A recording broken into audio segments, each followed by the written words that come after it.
Bajaj twins માટે view લેવો છે કુનાલ. અત્યારે બજાજ ફિનાન્સ જો બજાજ ફિનસર્વ અનલાઇક અધર એનબીએફસીસ જ્યાં આજે થોડું ઘણું પ્રોફિટ બુકિંગ છે ગઈકાલના એક સેશન બાદ આ બંને કંપનીઓ ઘણી મજબૂત છે, હજુ પણ 0.2% ઉપર છે. બજાજ ફિનાન્સ 960 આસપાસ છે.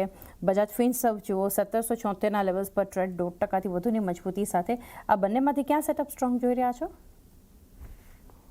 તો બંને સ્ટોકમાં સ્ટ્રોંગ જ અત્યારે આ લેવલ પર જોવા મળી રહ્યું છે. બજાજ ફાઇનાન્સ 958ના લેવલ પર ટ્રેડ કરે છે. પ્રીવિયસ ટોપ હતો 948ની, એની ઉપર સસ્ટેન કરી રહ્યો છે.